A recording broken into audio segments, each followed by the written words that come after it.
इसी बीच जंगल की राक्षसी एक पेड़ के नीचे बैठकर एक हिरण को खा रही थी। अचानक उसने खाना बंद कर दिया। वह मानव गंध को सूंघ सकती थी। आसपास कोई इंसान है। यह बहुत समय पहले हुआ था। ज्ञानपुर में रजनीकांत नाम का एक राजा राज करता था। उनकी रानी चंपावती थी, एक सुंदर महिला लेकिन निःसंतान। इससे राजा उदास हो गया। राजा को शिकार का शौक था और वह अक्सर शिकार दल का नेतृत्व करता था। वह ज्यादातर बड़े शिकारियों का शिकार करता था। छोटा और घास खाने वाले जानवर उसके निशाने पर नहीं थे। एक बार वह लंबे समय तक किसी भी शिकार यात्रा पर जाने में व्यस्त था। जैसा फुर्सत मिलते ही उसने शिकार के लिए जाने का फैसला किया। राजा ने अपने इष्ट मित्रों को एकत्र किया और जंगल की ओर निकल पड़ा। अजीत राजा रजनीकांत के घनिष्ठ मित्र थे। अजीत ने बताया, राजा, हम उत्तरी जंगलों में जा रहे हैं, लेकिन इस बार हमें वहां जाने की जरूरत नहीं है। मैं समझता हूं कि जानवर दक्षिणी हिस्सों में भाग गए हैं, लेकिन दक्षिणी जंगल बाघों के अलावा शेरों, चीतों और तेंदुओं से भरे हुए हैं। इससे राजा प्रसन्न हुए। उन्होंने कहा, यह अच्छी खबर है दोस्त। बड़ी बिल्लियों का शिकार करना मुझे रोमांचित करता है।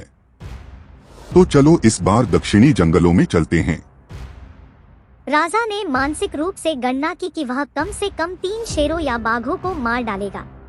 चंद्रेश राजा का एक और मित्र था। उन्होंने आगाह किया, राजा, मैंने सुना है कि दक्षिणी जंगल में जाने वाले अधिकांश लोग जीवित वापस नहीं आते हैं। इलाका बहुत खतरनाक है। यहाँ तक कि उन जंगलों से गुजरने वाले यात्रियों को भी बड़ी बिल्लियां खा जाती हैं। यह एक जोखिम भरा व्यवसाय है। राजा जोर से हंसा। तो आप डरे हुए हैं। ठीक है, याद रखें, महान चाणक्य ने कहा है कि डर से तब तक डरें जब तक कि वह अपने वास्तविक रूप में प्रकट न हो। चंद्रेश ने अपमानित महसूस किया और कहा, नहीं राजा, मैं एक खेल बिगाड़ने वाला नहीं था। मैं चाहता था कि हम किसी भी दुर्घटना से बचने के लिए सावधान रहें। राजा मुस्कुराया। जल्द ही उनके घोड़े दक्षिणी जंगलों के लिए दौड़ रहे थे, जो असामान्य रूप से घने और भयानक थे। शाही शिकार दल ने 2 शेरों को मार डाला। उस जंगल में एक राक्षसी रहती थी। वह एक आदमखोर थी और अन्य जीवों को भी खा जाती थी। जो भी मानव उसकी दृष्टि में आया वह उसका भोजन बन गया। राजा अब एक जंगली सुअर का पीछा कर रहा था। सुअर तेजी से भागा। राजा ने इसका शिकार करने का निश्चय किया। पीछा करने की गर्मी में वह दूसरों से काफी आगे निकल गया था। पीछा जारी रहा। बाकी शिकारी राजा को फिर नहीं देख सके। आगे आगे सुअरों का झुंड जा रहा था। सुअर तुरंत झुंड में शामिल हो गया। अब राजा उस सुअर को नहीं पहचान सका जिसका वह पीछा कर रहा था। राजा ने चारों ओर देखा। वह अन्य शिकारियों को नहीं देख सका। उसे एहसास हुआ कि वह अकेला है। फिर सुअर राजा की ओर दौड़े, जिन्होंने अपने घोड़े को दूसरी दिशा में मोड़ दिया क्योंकि झुंड एक अकेले शिकारी से निपटने के लिए बहुत बड़ा था। इसी बीच जंगल की राक्षसी एक पेड़ के नीचे बैठकर एक हिरण को खा रही थी। अचानक उसने खाना बंद कर दिया। वह मानव गंध को सूंघ सकती थी। आसपास कोई इंसान है। वह उठी और अपनी टोनाटोटका शक्ति का प्रयोग करते हुए पल भर में एक ऊंचे पेड़ पर चढ़ गई। उसने देखा कि एक अत्यंत रूपवान राजसी व्यक्ति स्थिर घोड़े पर बैठा है और विचारों में खोया हुआ है। उनका चेहरा अत्यंत आकर्षक था। वह काफी देर तक उसे घूरती रही। कुछ सोचने के बाद राजा ने अपने घोड़े को पेड़ की दिशा में ले जाने के लिए ऐसा किया जिस पर राक्षसी बैठी थी। राजा रास्ता भटक गया था और अपनी स्थिति का पता लगाने के लिए इधर-उधर खोजबीन कर रहा था, लेकिन वह असफल हो रहा था। उसने अपने घोड़े को बिना किसी लक्ष्य के एक दिशा में अंधा कर दिया। दानव ने आदमी की दुर्दशा देखी। उसने खुद को एक खूबसूरत महिला के रूप में बदल लिया और राजा की ओर आ रहे रास्ते में खड़ी हो गई। शीघ्र ही राजा की दृष्टि में आई और उसने देखा कि उसका घोड़ा उसकी ओर सरपट दौड़ रहा है। राजा रजनीकांत को कुछ भी गलत नहीं होने का संदेह हो रहा था। अचानक उसे एक सौंदर्य की उपस्थिति का एहसास हुआ जो उसे घूर रहा था। राजा को आश्चर्य हुआ कि उसके जैसी सुंदरी अकेले एक उजाड़ जंगल में क्या कर रही है। उसने सोचा कि हो सकता है महिला उसे बाहर का रास्ता दिखा सकती है। राजा ने अपना घोड़ा उसकी ओर बढ़ाया, लेकिन एक आश्चर्यजनक चाल में महिला तेजी से एक तरफ भागी। राजा को उसके मार्गदर्शन की सख्त जरूरत थी, इसलिए उसने अपना घोड़ा उसके पीछे चलाया। युवती दौड़ रही थी। घोड़ा पूरी गति से सरपट दौड़ने के बावजूद उसे पकड़ने में असफल हो रहा था। वह घोड़े से भी तेज दौड़ रही थी। अविश्वसनीय। फिर महिला एक कुएं पर आई और राजा के सदमे से उसमें कूद गई। बड़ी पहेली थी। इस बीच राजा के साथियों ने जंगल में राजा की खोजबीन की, लेकिन उसका पता नहीं लगा सके। वे सोचने लगे कि वे राजा के लापता होने का दुखद समाचार रानी तक कैसे पहुंचाएंगे। उधर राजा ने पहेली को सुलझाने के लिए कुएं में कूदने का फैसला किया। अगर कोई महिला इसमें कूद सकती है तो वह क्यों नहीं। कुएं की तली बनाने वाले अत्यंत नर्म बिस्तर पर राजा उतरे। वहां नीचे रोशनी थी जो दीवार में मौजूद दरवाजे की दरार से आ रही थी। राजा ने नीला आकाश खोजने के लिए ऊपर देखा। कुछ देर वह वहीं अनिर्णय की स्थिति में खड़ा रहा। फिर वह दरवाजा खोलकर अंदर चला गया। अंदर कदम रखते ही दरवाजा अपने आप बंद हो गया। राजा ने चारों ओर देखा और खुद को एक अच्छी तरह से सजाए गए कक्ष में पाया। दीवारों पर भित्ति चित्र थे। एक दीवार पर एक दरवाजा चित्रित किया गया था। उसने दरवाजे की तस्वीर को करीब से देखने की कोशिश की और महसूस किया कि यह दरवाजा खोलकर फिसल रहा था। राजा दरवाजे से दूसरे कक्ष में गया। कक्ष को शाही ढंग से सजाया गया था। एक अलंकृत बिस्तर झूले की तरह हवा में लटका हुआ था। एक सुंदरी बिस्तर पर सो रही थी। उसी सुंदरी का राजा ने पालन किया था। कुछ देर तक राजा सोई हुई आकृति को देखता रहा। फिर वह आगे बढ़ा और उसे जगाने के लिए सुंदरता को धीरे से हिलाया। वह बेशक स्त्री रूप में राक्षसी। उधर राजा के लापता होने की खबर से रानी को धक्का लगा। वह शोकाकुल थी। रानी को राजा के प्राणों का भय हो गया और वह अपने को विधवा मानने लगी। लेकिन राज्य के मंत्री सुबुद्धि एक बुद्धिमान व्यक्ति थे। उन्होंने सलाह दी, रानी, राजा केवल गायब है। हमारे लिए यह सोचना भी गलत होगा कि वह मर चुका है। यह समस्याएं पैदा कर सकता है। राजा के बिना राज्य एक अनाथ की तरह है। राज्य के कल्याण के लिए हम सभी को स्थिति है कि राजा एक शिकार यात्रा पर है। शाही ज्योतिषी की गणना से पता चलता है कि राजा जीवित है और वह किसी भूमिगत महल में है। आप और हम सभी को इस पर विश्वास करना चाहिए।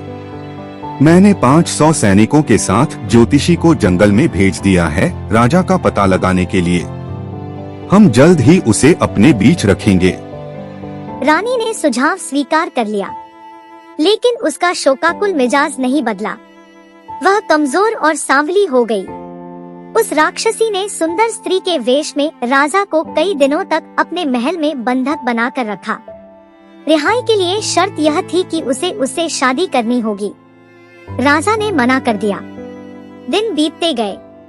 राक्षसी ने राजा का खूब मनोरंजन किया। उन्हें स्वादिष्ट भोजन परोसा गया। बस एक ही कमी थी कि वह उस गुप्त महल से बाहर नहीं जा सकता था। अंत में राजा को राक्षसी द्वारा रखी गई विवाह की शर्त को स्वीकार करना पड़ा। वे महल से बाहर निकले और राजा महिला के साथ अपने महल के लिए निकल पड़े। डिम्बा राक्षसी का नाम था। उसने अपना परिचय डिम्ब कुमारी के रूप में दिया था। दोनों घोड़े की पीठ पर सवार थे। राक्षसी ने राजा के घोड़े की अच्छी देखभाल की थी। महल के रास्ते में राजा अजीत और चंद्रेश और अन्य लोगों से मिले। वे राजा को जीवित देखकर बहुत खुश हुए, लेकिन उनके पीछे घोड़े पर बैठी एक सुंदरी को देखकर थोड़ा हैरान हुए। उससे जो तरंगे निकल रही थी वे अच्छी नहीं थी। वे सब महल में घुस गए। रानी चंपावती ने जब राजा को जीवित और एक टुकड़े में देखा तो वह उत्साह और खुशी से झूम उठी। अपनी बात पर कायम रहने के लिए राजा को डिंबा से विवाह करना पड़ा। शीघ्र ही रानी चंपावती भी स्वस्थ हो गई। राजा अपनी रानियों के साथ सुखपूर्वक रहने लगा। रानी डिंबा का दैत्य स्वभाव न गया। वह खून और मांस की लालसा करती थी। वह अपने राक्षसी प्रधान आहार के बिना नहीं रह सकती थी। इसलिए उसने अपनी राक्षसी भूख को संतुष्ट करने के लिए शाही पशु शेर पर छापा मारना शुरू कर दिया। शेर से जानवरों के गायब होने के मामले ने राजा को शेर पर भारी पहरा लगवा दिया। संयोग से दूसरी शादी के बाद रानी चंपावती एक पुत्र की मां बनी। 4 साल बाद डिंबा ने भी एक बेटे को जन्म दिया। डिंबा को डर था कि बड़े राजकुमार होने के नाते चंपावती का बेटा अजय स्वाभाविक रूप से सिंहासन का वारिस होगा। इसलिए उसने शाही ज्योतिषी को यह भविष्यवाणी करने के लिए रिश्वत दी कि अजय के राजा बनने से राज्य में आपदा आएगी और यदि छोटे राजकुमार को सिंहासन विरासत में मिला तो एक अभूतपूर्व समृद्धि राज्य और लोगों को आशीर्वाद देगी। भविष्यवाणी का राजा पर प्रभाव पड़ा। उन्होंने अपने छोटे बेटे विजय को युवराज बनाने का फैसला किया। समय बीतता गया। उसके पुत्र के युवराज बनने से राक्षसी संतुष्ट नहीं हुई। वह चाहती थी कि सिंहासन के लिए प्रतिस्पर्धा के किसी भी अवसर को दूर करने के लिए अजय को हटा दिया जाए।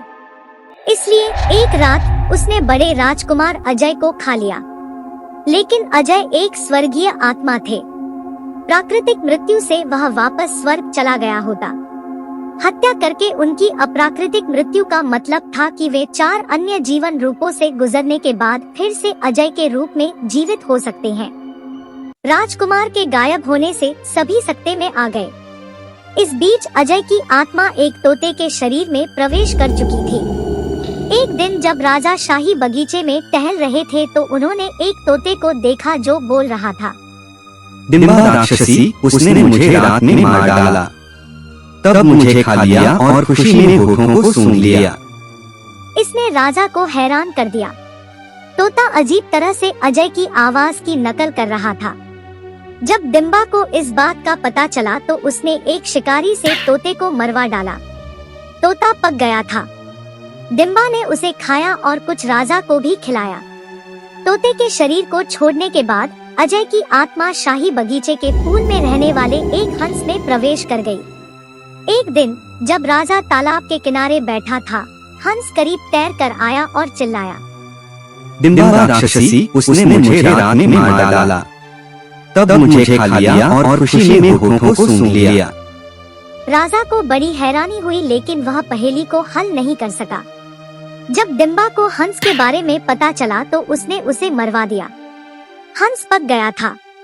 डिंबा ने उसे खाया और कुछ राजा को खिलाया। इस बार अजय की आत्मा मोर के शरीर में प्रवेश कर गई। मयूर ने भी राजा से यही बात कही। डिंबा ने मोर को भी मरवा डाला। अब अजय की आत्मा कबूतर के शरीर में प्रविष्ट हो गई और फिर से राजा से लिपट गई। डिंबा राक्षसी, उसने मुझे रात में मार डाला, तब मुझे खा लिया और खुशी में होठों को सूंघ लिया। अब राजा को बहुत गुस्सा आया। वह चिढ़ गया और घबरा गया। डिंबा ने कबूतर का शिकार करवाया। उसने कबूतर को एक गड्ढे में गहरे गाड़ दिया। कुछ समय बाद जहां कबूतर को दफनाया गया था वहां एक पेड़ उगाया। पेड़ ने वही 2 पंक्तियां प्रतिध्वनित की। एक दिन राजा अपनी रानी चंपावती के साथ उस पेड़ के पास खड़े थे, तभी पेड़ ने पंक्तियां बजाई। रानी ने भी इसे सुना और अपने पुत्र की आवाज पहचान ली। वो रोई, कहाँ हो मेरे बेटे? अजय आत्मा पेड़ से निकली और अजय रूप में अपने माता पिता के सामने खड़ी हो गई। उसने अपने माता पिता को पूरी कहानी बताई। राजा को विश्वास नहीं हुआ। अजय ने कहा, पिताजी, आप खुद देख सकते हैं। बस जानवरों के बाड़े से गार्ड हटा दें और देखें कि क्या होता है। राजा ने सोल्जर्स को हटा दिया। डिंबा को यह जानकर बहुत अच्छा लगा। रात में उसने पशु बाड़े में धागा बोल दिया।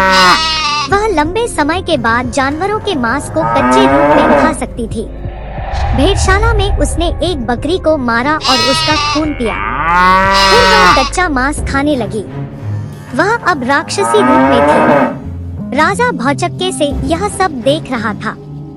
अगली सुबह जब डिम्बा उठी तो उसने खुद को बिस्तर से रस्सियों से बंधा हुआ पाया। राजा ने यह रात में किया था जब वह सो रही थी। डिम्बा ने देखा कि राजा हाथ में तलवार लेकर प्रहार करने के लिए तैयार खड़ा है। राक्षसी समझ गई कि उसका खेल खत्म हो गया है। अपनी राक्षसी शक्ति का प्रयोग करके वह पलंग सहित आकाश में उड़ गई। वह अपनी शैतानी दुनिया में चली गई। रानी चंपावती ने विजय को अपने पुत्र के रूप में स्वीकार कर लिया और रहने लगी। राजा अपनी रानी और दोनों पुत्रों के साथ सुखपूर्वक रहने लगा। कृपया इस तरह के और कार्टून वीडियोस के लिए सब्सक्राइब करें और नीचे दिए गए बेल आइकन को टैप करें।